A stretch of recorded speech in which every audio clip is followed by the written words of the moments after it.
ಎಂತ ಇಲ್ಲ, ಬರೀ ಅಡ್ವರ್ಟೈಸ್ಮೆಂಟ್. ಏನಿಲ್ಲ ಪಚ್ಚಿ, ಸುಮ್ಮನೆ ಕೇಳಿದೆ ಅಷ್ಟೇ. ನೀನು ಓದ್ಕೊಡು, ಪರವಾಗಿಲ್ಲ, ನಂಗೆ ಅರ್ಜೆಂಟೇನಿಲ್ಲ. ಎಂತ ಚೊರೆ ಮರೆಯ, ನೆಮ್ಮದಿಯಾಗಿ ಒಂದು ಪೇಪರ್ ಓದಕ್ಕೆ ಬಿಡೋದಿಲ್ಲಲ್ಲ. ಇಡೀ ಪೇಪರ್ ಇಡೀ ಪೇಪರ್ ನೀನೇ ಓದು.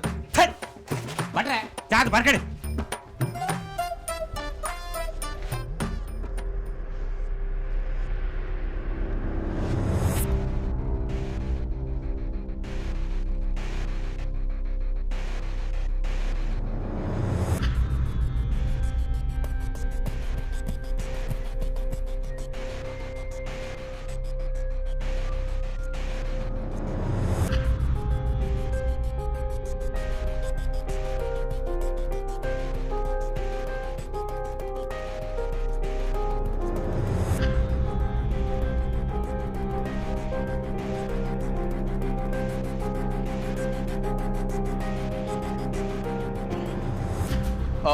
ಬರ್ತೀನಿ ಬಿಟ್ರೆ.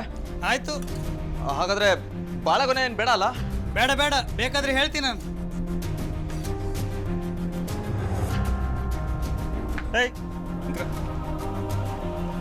ಪೇಪರ್ ಓದಾಯ್ತಾ? ಓದಾಯ್ತು, ಹೋಗೋದು. ಒಂದು ನಿಮಿಷ ಪೇಪರ್ ಓದೋದಕ್ಕೆ ಎಷ್ಟು ಸೊಕ್ಕಲ್ಲ ನಿನಗೆ?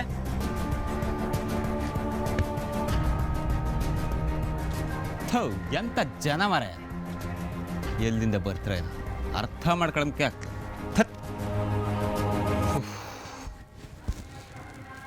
ಬಟ್ರೆ ಮತ್ತೊಂದು ಚಾ. ಆಯ್ತಾ? ಇವೆರಡು ಎಲ್ಲಿಗೆ ಹೋದವ ಮರ? ಹಿಂಗಾದ್ರೆ ಹಳ್ಳಿ ಉದ್ಧಾರ ಆಗೋದೇ ಕಷ್ಟ.